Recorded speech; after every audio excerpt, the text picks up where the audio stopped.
Exclusive. Paulo, ipinakilala na nga ba ng personal at kasama ng pamilya Chu sa Cebu? I've seen a lot of change, been through a lot of pain. Some things are not the same as they were a year ago, but all will be okay. I move on each and every day. The past. Ito ngayon ang umuugong na balita na kasama daw ang kapamilya aktor na si Paulo Abilino ng pamilya ni Kim Chiu sa Cebu at doon nga sila magse-celebrate ng undas. Mukhang ipapakilala na nga ng personal ni Kimi si Paulo sa mga kamag-anak niya sa Cebu, kaya naman tuwang-tuwa ang kanilang mga fanay. Ayon pa nga sa naging komento ng kanilang fans, nasa Cebu sila Kim at Pau, kasama si ate Lakam ni Kim. Doon sila nag-undas.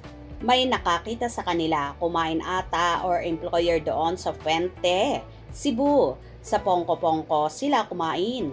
Mga exotic food man yan, banda sa Fuente. Nakakain na rin kami dyan. Mga barbecue, isaw, lechon, at puso ang tawag sa kanila.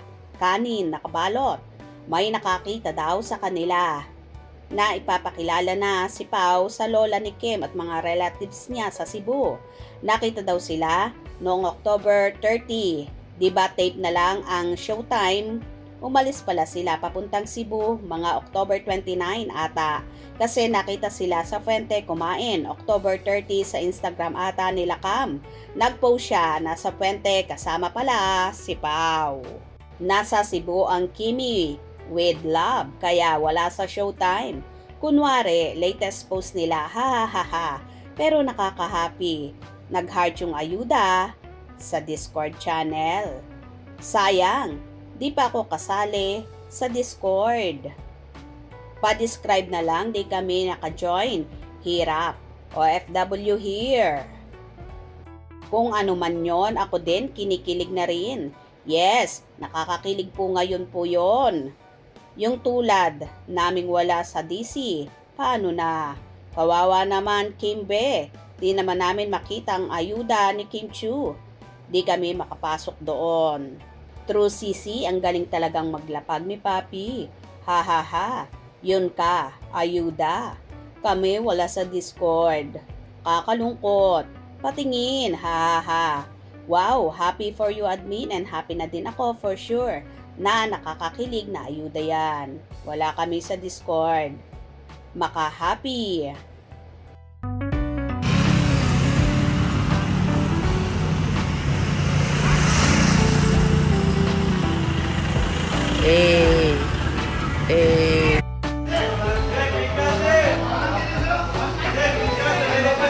Sir, saya bola-bola diri sir. Sir. Sir. Saya bola-bola diri sir.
Well, kung totoo man po ito na magkasama sila, talagang nakakahappy yan at parang nasa alapaap ang pakiramdam ng Kim Pao fandom. For sure, totoo naman ito dahil seryoso at ready na talaga si Paulo na pakasalan si Kimi dahil nakita na niya ang mga katangian ng isang babae na lahat na ay nakay Chinita Princess. Kaya abang-abang tayo sa matitinding pasabog pa ng Kim Pao na for sure meron na silang aaminin soon. Hope you enjoyed. Please subscribe for more info.